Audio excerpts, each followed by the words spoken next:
तो क्या हाल चाल भाई लोगों, उम्मीद करता हूँ आप सब लोग अच्छे होंगे, खुश होंगे। दोस्तों, अगर आप संजू सैमसन के फ़ैन हैं तो आप मुस्कुरा सकते हैं, और अगर आप ईशान किशन के फ़ैन हैं तो भी आप मुस्कुरा सकते हैं, क्योंकि दोनों की ही टीम इंडिया में वापसी होते हुए नज़र आ रही है। दोनों की ही टीम इंडिया में वापसी होने के जो संकेत हैं वो नज़र आ रहे हैं, और जो वापसी होनी है किस सीरीज़ में होनी है, किस टीम के खिलाफ होगी, कैसे दोनों की वापसी होगी, सब कुछ बताएंगे पूरे डिटेल्स के साथ। क्योंकि अपन फेक न्यूज़ लाते नहीं है, जो भी कुछ न्यूज़ लाते हैं पूरी मतलब पुख्ता सबूत के साथ, और मतलब जब पुख्ता हो जाती है जो न्यूज़ तभी मैं न्यूज़ लाता हूँ, वरना मैं वीडियो नहीं बनाता हूँ। क्योंकि मुझे नहीं पसंद है कि कोई मतलब कमेंट में फेक न्यूज़ और दुनियादारी, माँ बहन गाली गलौज मेरे को करे भैंस की आँख, वो मुझे पसंद नहीं है।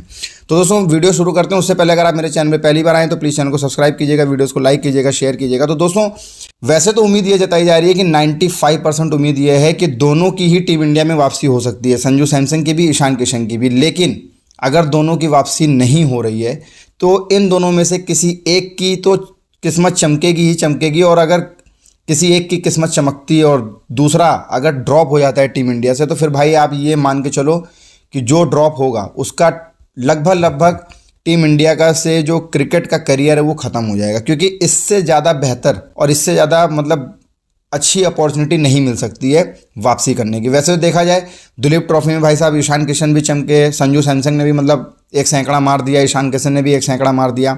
उससे पहले बुची बाबू टूर्नामेंट में भाई साहब ईशान किशन ने सैकड़ा मारा। लेकिन ईरानी ट्रॉफी होने वाली है, और मतलब कि उसमें देखा जाए तो ईशान किशन को जो है उनको मौका दिया गया है, लेकिन संजू सैमसन को मौका नहीं दिया गया। तो ये एक नेगेटिव लेके चल रहे हैं संजू सैमसन के फैंस की, यार उनको मौका नहीं दिया गया। तो वो मैं बताऊंगा कि भाई ये नेगेटिव नहीं है, हो सकता है कि ये पॉजिटिव वे में भी हो। क्योंकि भाई सिंपल सी बात है, मतलब 6 अक्टूबर से जो है वो इंडिया और बांग्लादेश के बीच में 3 मैचों की T20 सीरीज़ खेली जाएगी, और तीनों ही T20 मैचेस में भाई साहब शुभमन गिल, यशस्वी जायसवाल और ऋषभ पंत तीनों को रेस्ट दिया जाएगा बीसीसीआई द्वारा। उन्होंने लगभग इसका इशारा 10 दिन पहले ही कर दिया था बीसीसीआई वालों ने और सेलेक्टर्स ने, क्योंकि टेस्ट मैचेस आगे बहुत खेलने हैं, और खासकर मतलब WTC का फाइनल, और उससे पहले मतलब बॉर्डर गावस्कर ट्रॉफी ऑस्ट्रेलिया में जाके ऑस्ट्रेलिया के साथ 5 मैचों की। तो भाई ये ज़्यादा इंपॉर्टेंट सीरीज़ है, तो इसलिए बांग्लादेश के खिलाफ जो है वो T20 मैचेस में, T20 सीरीज़ में शुभमन गिल, ऋषभ पंत और यशस्वी जायसवाल तीनों को ही रेस्ट दिया जाएगा। इन दोनों को रेस्ट अगर दिया जाता है तो भाई साहब देखो, केएल राहुल तो T20 फॉर्मेट में फिट बैठ नहीं रहे हैं काफ़ी दिनों से, तो फिर मतलब कि विकेट कीपिंग करेगा कौन? तो विकेट कीपिंग में भाई साहब संजू सैमसन और ईशान किशन में से किसी एक का सिलेक्शन तो पक्का है। इसीलिए मैंने बोला कि भैंस क्या मतलब किसी एक की तो मतलब जो किस्मत है वो चमकेगी, और जिसका सिलेक्शन नहीं होगा ना भाई इस बांग्लादेश मतलब सीरीज़ के खिलाफ, तो फिर भाई वो समझ लो और उनके फैन समझ लो कि उसका जो करियर है, क्रिकेट करियर है टीम इंडिया की तरफ से, वो 95% कम से कम ख़त्म ही हो चुका है। फिर उसको मतलब आगे उम्मीद नहीं रखनी चाहिए अपनी वापसी की। वैसे देखा जाए कि ईशान किशन और संजू सैमसन भाई दोनों ही टीम इंडिया के ऐसे खिलाड़ी हैं जिन्होंने कुल्हाड़ी पैर पे नहीं मारी है भैंस के आँख, पूरा का पूरा पैर और गर्दन, हाथ पैर सब कुछ कुल्हाड़ी पे दे मारा था।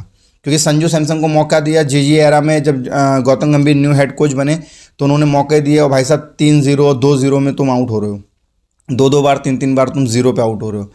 ईशान किशन की बात कर ले तो भाई साहब अपने जो है बीसीसीआई से और सेलेक्टर से ही भिड़ गए थे, जिसके बाद इनका जो सेंट्रल कॉन्ट्रैक्ट है वही कैंसिल कर दिया गया था, जिसके बाद से बीसीसीआई अड़ी हुई थी कि तुम डोमेस्टिक खेलोगे तभी तुम्हारी वापसी होगी, और ईशान किशन लड़े हुए थे कि नहीं भैंस क्या डोमेस्टिक नहीं खेलूंगा चाहे जो हो जाए। लेकिन फिर भी मतलब बाप के सामने बेटे को तो झुकना पड़ता है, वो यही चीज़ हुआ।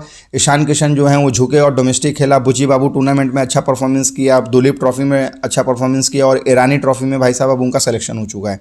लेकिन कयास ये लगाए जा रहे हैं कि अगर ईरानी ट्रॉफी में ईशान किशन खेलेंगे तो फिर भाई वो T20 सीरीज़ कैसे खेलेंगे। इसीलिए जो लोग बोल रहे हैं ना कि संजू सैमसन का ईरानी ट्रॉफी में सिलेक्शन नहीं हुआ, हम बहुत दुखी हैं उनके फैंस, तो भाई इसको पॉजिटिव वे में लो। अगर संजू सैमसन ईरानी ट्रॉफी में खेलेगा तो फिर भाई वो T20 मतलब सीरीज़ जो होनी है बांग्लादेश के खिलाफ वो कैसे खेलेगा। तो मे भी पॉसिबल ये है कि हो सकता है कि संजू सैमसन को T20 सीरीज़ में सिलेक्शन बन रहा है, सेलेक्टर्स ने डिसाइड कर चुका है, इसीलिए उनको ईरानी ट्रॉफी में नहीं लिया गया। लेकिन जो आप दूसरा जो नेगेटिव थॉट सोच रहे हो वो भी सोच सकते हो, लेकिन पॉजिटिव थॉट यही है। और संजू सैमसन को और ईशान किशन की अगर बात करी जाए तो जो लोग बोल रहे हैं यार अगर ईशान किशन ईरानी ट्रॉफी में खेलेंगे तो फिर T20 कैसे खेलेंगे, तो भाई ईरानी ट्रॉफी में सिलेक्शन हुआ है, मतलब कहीं लिख नहीं दिया गया उसकी किस्मत में कि वो ईरानी ट्रॉफी खेलेगा ही खेलेगा। सिलेक्शन हुआ है, हो सकता है कि 6 अक्टूबर से पहले जब T20 सीरीज़ शुरू होगी तो उससे पहले एक आध मैच खेल ले, और या हो सकता है ना ही खेले।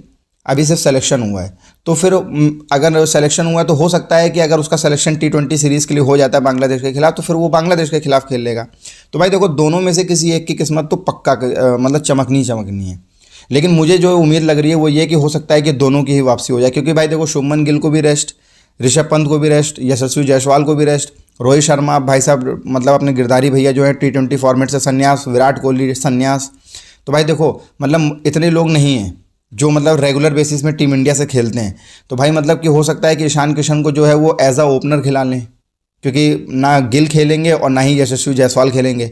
तो मे बी पॉसिबल ये जो मतलब मुझे ऐसा लग रहा है कि ईशान किशन और भाई साहब अभिषेक शर्मा दोनों से ओपनिंग करवा सकते हैं। पहले और तीसरे नंबर पे हो सकता है ऋतुराज गायकवाड़ मतलब अपनी गोटियों को मौका मिल जाए, उसका भी भाई साहब मतलब किस्मत खुल रही है।